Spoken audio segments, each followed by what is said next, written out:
Rumah Pusaka Punca, keluarga berpecah belah.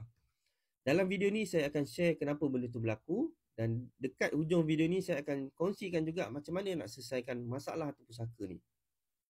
Mana yang belum follow saya, boleh follow saya untuk dapatkan lebih banyak cara ataupun perkongsian berkaitan dengan harta pusaka ni.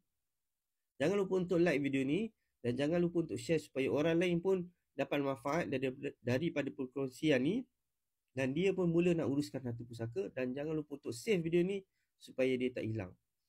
Kalau kita tengok dalam surah Ibrahim ayat yang ke-7, apa yang Allah kata? Allah kata, kalau kamu bersyukur, Allah akan tambah nikmat. Padahal, betul tak?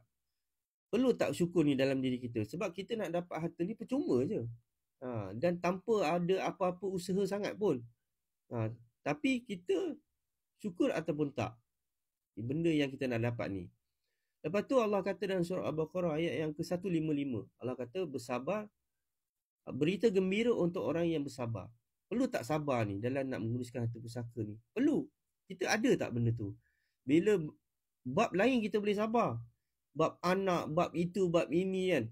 Bab jiran lah apa semua. Bila bab harta kita hilang sabar. Betul tak? Banyak tak berlaku macam ni?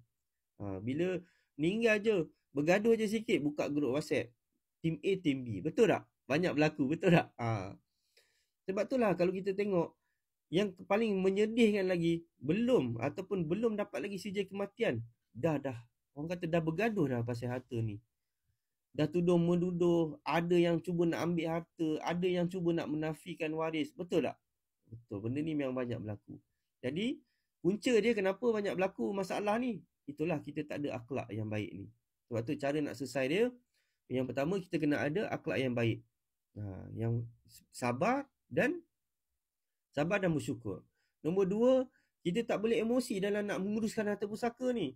Sebab bila emosi kita tu dia lebih daripada kita punya akal fikiran ni, itu yang tak boleh nak selesai tu.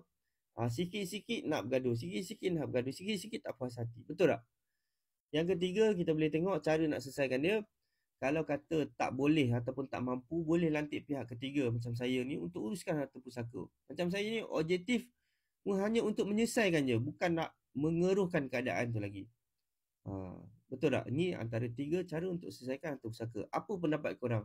Korang pernah tak lalui proses ni? Ataupun macam mana korang menyelesaikan masalah?